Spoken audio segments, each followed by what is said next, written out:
na ku ko wax sànq dafa mel ni 100 jours obligatoirement dañu war a wax déjà loolu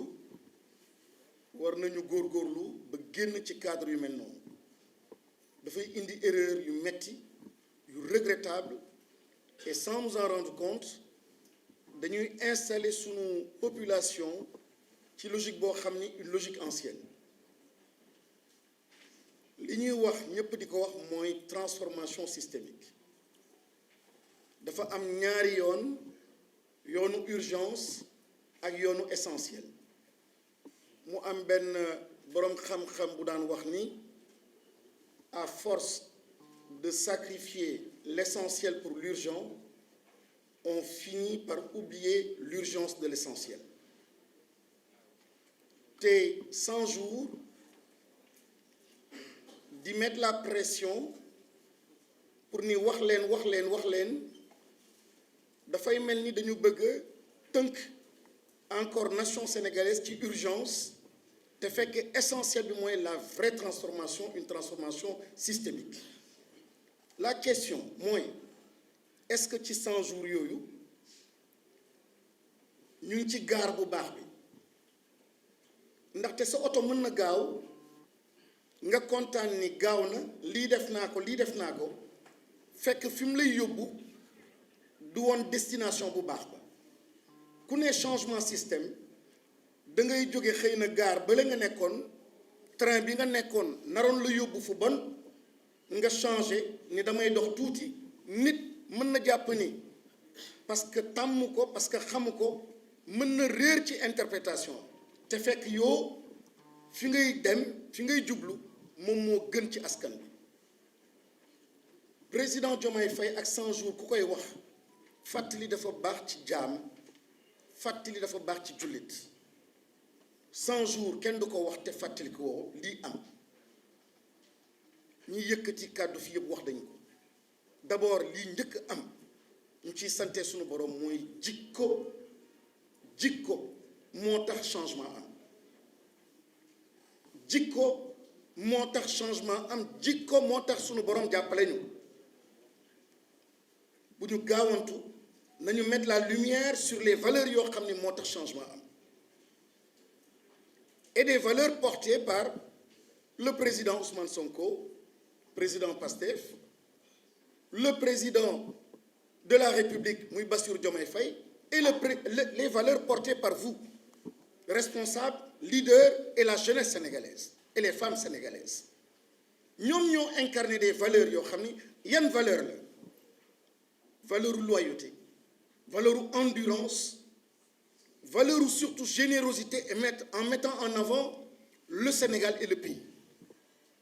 léegi nag il y a un grand défi par rapport à ces mêmes valeurs nous avons terrassé un taureau muy Macky Sall et son régime mais attendez Macky Sall kenn waratu ko tudd ce que nous devons dire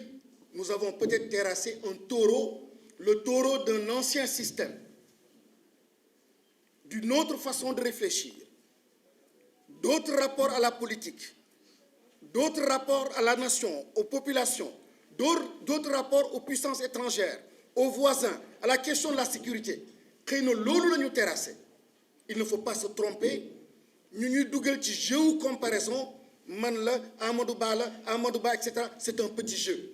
il faut absolument qu'on sorte de ça maintenant le défi et ce défi-là premier cercle boo xam ni il se pose à ce niveau c'est le cercle de la coalition Diomaye damay faral di wax ñi may political ma ne ko su may noon ak ñi may sonnal du ñu nekk ci biti ñoom ils apprécient ce que je fais généralement mais ki may gën a sonnal mooy koo xam ne maag moom nekkoon ci benn oto maag moom nekkoon ci et cetera coono gi ak wax ji très souvent fa lay jóge donc après avoir terrassé lu rëy loolu mooy système bële yaakaar ñëw comme disait tout à l'heure madame la PM un jeune sénégalais bu kenn xamul jóge fële ci condition yoo xam ne extraordinaire très simple yàlla def en mettant en avant uniquement une somme ou un socle de valeur mu am un changement nañu continuer sur ce socle de valeur c'est pas l'argent du wax ju neex du yëfu politicien mais li tax ñu réussir c'est en mettant en avant des valeurs alors ban valeur ci des léegi mooy ñett il me semble benn bi mooy il faut terrasser nos égos il faut terrasser nos égos damay faral di wax ni man nag léegi nga nekk nag man nag léegi nga nekk nag loo gis muy dem ngay xalaat tout le temps sa bopp dafa garaaw mi ngi ci man mi ngi ci ñu bëri moo tax ngeen baal ma du nekk ma fi di xutbaat et cetera mais dafa am loo xam ne dama koy ram ne dama koy génnee ci cadre boobu wax ko muy laa ilaaha illa anta subhaanaka inni kuntu mina zaalimiin mooy am na foo xam ne nit il faut nga dem nga xaw a di fàtte sa bopp et puis yàlla moo joué jeu bi moo koy rey wane na ko Bassirou Diomaye Faye c'était pas dans le calcul mu nekk ko mais dama ne il a été dans le calcul finalement par jikkoom constance loyauté combat toujours présent et naturellement yàlla ndekete mi ngi organisme ba mu nekk moom mais lu tax mu nekk moom en réalité ce qui le portait ce qui l'encadrait et ce qui faisait de lui sans qu'il ne s'en rende compte que moom la mooy jikko kon ego moo ñu yàq mooy nar a nekk le virus bu nar a dugg suñu diggante nga fàtte sa bopp fàtte ni yàlla am na fàtte l'histoire boo xam ne tu l'as vécu qui est récente qui date de 3 mois ki nga daan àndal ñu def ko dara yow defuñu la nga ne man nag su yàggee nga nekk nag muy ego bi ñaareel bi mooy profilage bi madame la présidente waxoon ngeen ko te am nañ ko baax na mais damay ñaan mu am beneen profilage bi suñu coalition dafa war a moi j'en ai besoin au niveau du secteur de l'éducation dama soxla une coalition organisée aussi par secteur dama ko soxla mooy des gens qui s'organisent aussi pas pour eux parce que et cetera mais pour voir di continuer de suivre ndax seen rêve seen gëm-gëm pour Sénégal est-ce que ñu ngi koy dérouler et ils continuent de se mobiliser de s'investir dans la coalition au sein de la coalition à travers des commissions pour de la production et quand il veut rencontrer quelqu'un quand il veut rencontrer le président Diomaye Faye quand il veut rencontrer le président Ousmane Sonko c'est parce que c'est pour dire nous au sein de la coalition sur les questions agricoles sur les questions industrielles voilà notre position mu am un débat boo xam ni il y a un apport constructif changer de système c'est aussi changer lu mel noonu et je pense que dafay am solo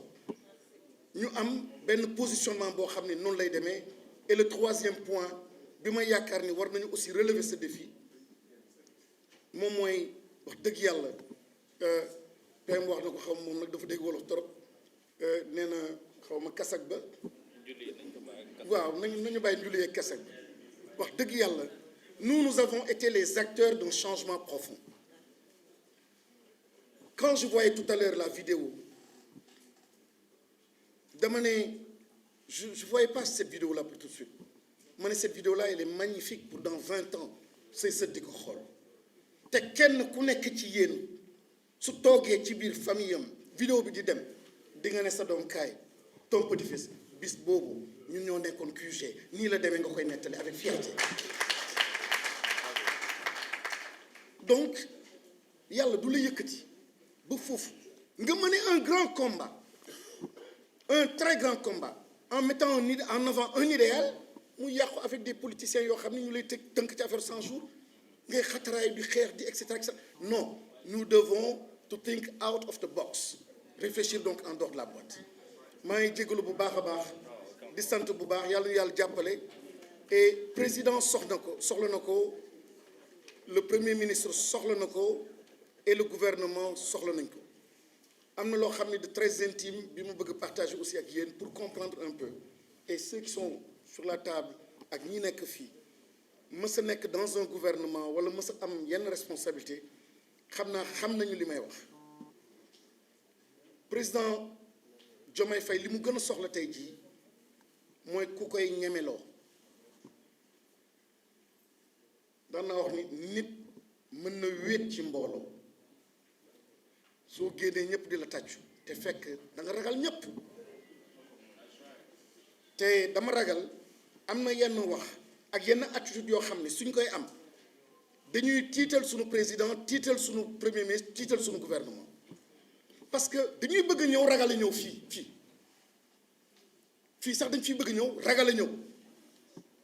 ndaxte suñu ñëwee c'est des problèmes personnels yoo xam ne xëy na moom la ñuy nekk di gérer mu jafe ci ñoom ils préfèrent peut-être s'éclipser waxuma ni moom la ñu wax de man maay jot parce que quand même ku nekk ci ñun am na responsabilité mais mu ñëwoon fii tey ji qu'on ne parle que de l'agriculture que des enfants que de l'université je pense que fii dootu fi jóge te mukk il se sentira en sécurité parce que balaa muy génn il recevra tellement d'informations tellement de suggestions tellement d'accompagnement en ce moment il sera en sécurité mu ngi ci bàyyi xel maa ngi jégalu bu baax a baax ci kàddu jërëjëf